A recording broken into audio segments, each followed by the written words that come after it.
Hello प्यारे बच्चों, स्वागत है आपका आपके चैनल में जिसका नाम है मैथ साई-फाई। मैथ साई-फाई में आज हम लोग पढ़ने वाले हैं एक्सरसाइज नंबर 8.1 के क्वेश्चन नंबर 9 और क्वेश्चन नंबर 10 को, जो कि हमारा ट्रिग्नोमेट्री चैप्टर से लिया गया है, जो कि बोर्ड एग्जाम के लिए बहुत ही महत्वपूर्ण क्वेश्चन है। तो आइए देखते हैं क्वेश्चन नंबर 9 में क्या लिखा हुआ है। स्टेटमेंट इसका क्या कहता है कि त्रिभुज ABC में जिसका कोण B क्या है, समकोण है, tan A की वैल्यू दी गई है और ये दो वैल्यू आपको फाइंड करनी है। ठीक, तो कैसे फाइंड करेंगे इसको? tan A इक्वल टू है 1/√3 और tan आप जानते हैं क्या होता है, लंब बटे आधार। तो यहाँ पर एंगल A के लिए लंब क्या हो जाएगा 1 और आधार क्या हो जाएगा हमारा √3। इसका मतलब A एंगल के लिए ये हमारा हो गया लंब और ये हमारा क्या हो जाएगा आधार। लंब की वैल्यू 1 हो गई और आधार की वैल्यू हो गई √3।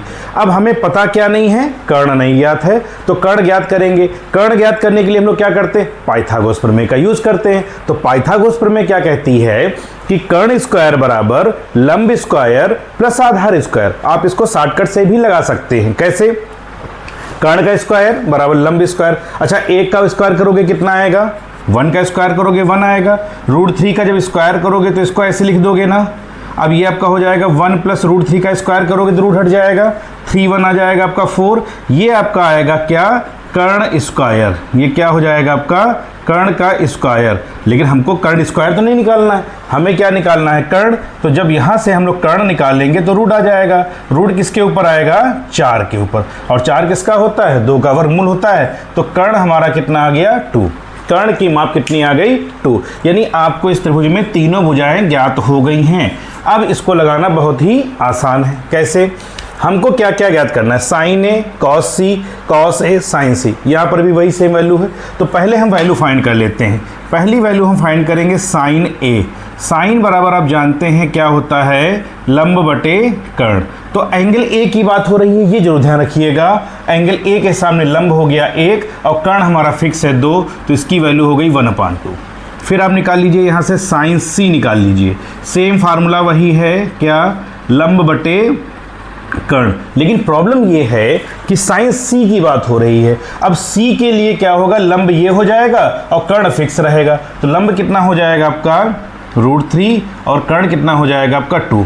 साइन ए साइन सी की वैल्यू फाइंड हो गई। ऐसे ही आप फाइंड करिए किसकी, कॉस ए की वैल्यू। कॉस हमारा क्या होता है, आधार बटे कर्ण। कॉस क्या होता है, आधार बटे कर्ण। तो ए एंगल के लिए आधार यही रहेगा, √3/2। ये आपका हो गया √3/2। और आप यहाँ से क्या फाइंड कर लीजिए, कॉस सी। फार्मूला सेम है, आधार बटे कर्ण कर दीजिए। लेकिन सी एंगल के लिए अगर देखेंगे तो आधार हमारा ये नहीं रहेगा, ये हो जाएगा, क्योंकि इस एंगल के सामने ये लंब हो जाएगा और ये हमारा आधार हो जाएगा। तो यहाँ पर 1/2 वैल्यू आ जाएगी। आपने क्या किया, sign A sign C cos A cos सी की वैल्यू फाइंड कर ली।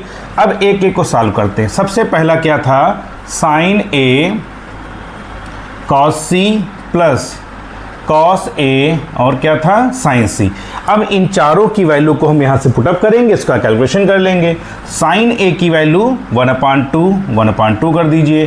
कॉस सी की वैल्यू, कॉस सी ये है 1/2 कर दीजिए, प्लस कॉस ए की वैल्यू √3/2, तो ये हो गया √3/2।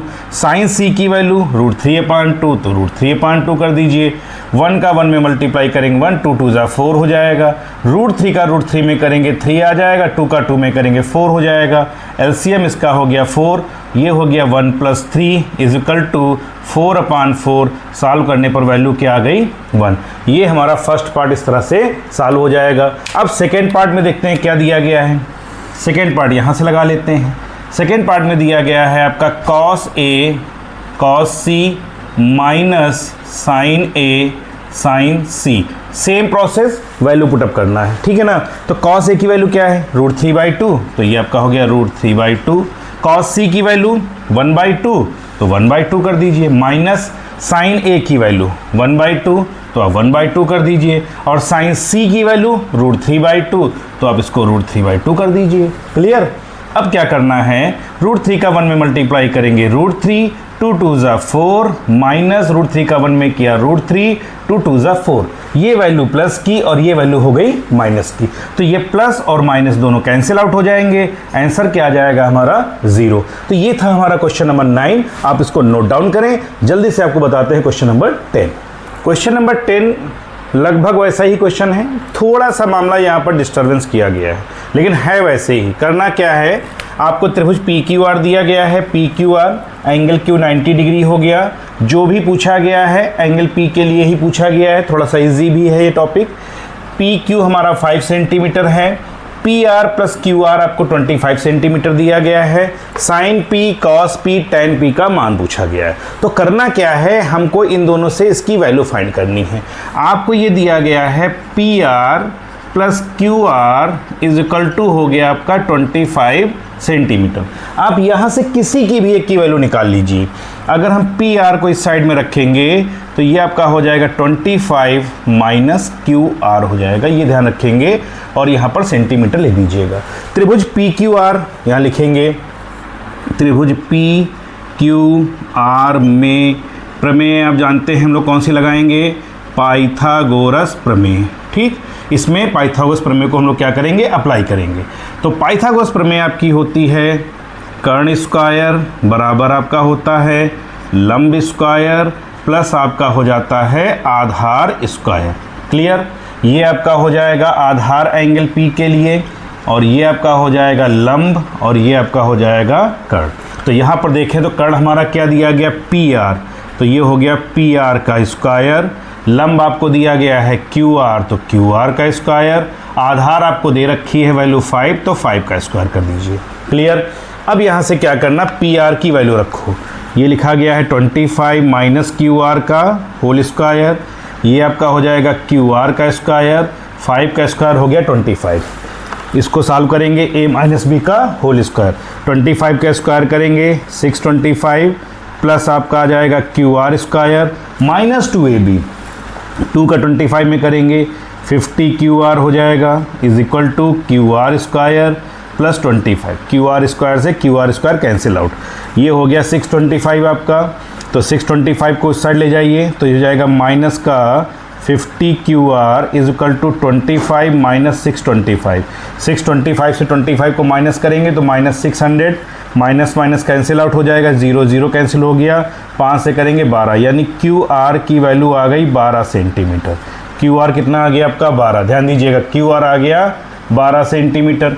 जब क्यू आर आपका 12 हो गया तो पी आर फाइंड कर लो। आपने निकाल रखा था कि पी आर हमारा क्या है 25 माइनस क्यू आर के, तो ये आपका हो गया P R is equal to 25 minus Q R आपने फाइंड किया 12, तो ये आपका हो गया पी आर इजकल टू कितना 13 सेंटीमीटर, यानी ये वैल्यू हो गई 13 सेंटीमीटर। क्लियर, तीनों वैल्यू फाइंड हो गई। अब हमारा लगभग 90% काम कंप्लीट हो गया। करना क्या है, sine P, cos P, tan P, तो यहाँ लिख दीजिए, फार्मूला अप्लाई कर लीजिए। साइन पी क्या होता है आपका लंब बटे कर्ण। ठीक, तो लंब पी एंगल के लिए लंब कितना है 12, तो ये हो गया 12, कर्ण आप जानते ही हैं 13, तो 13 हो गया। फिर आप निकाल लीजिए कॉस पी भाई क्या होता है आधार बटे कर्ण। अब आधार बटे कर्ण कितना हो गया 5, और कर्ण आप जान ही रहे हो कितना हो गया 13 हो गया, है ना।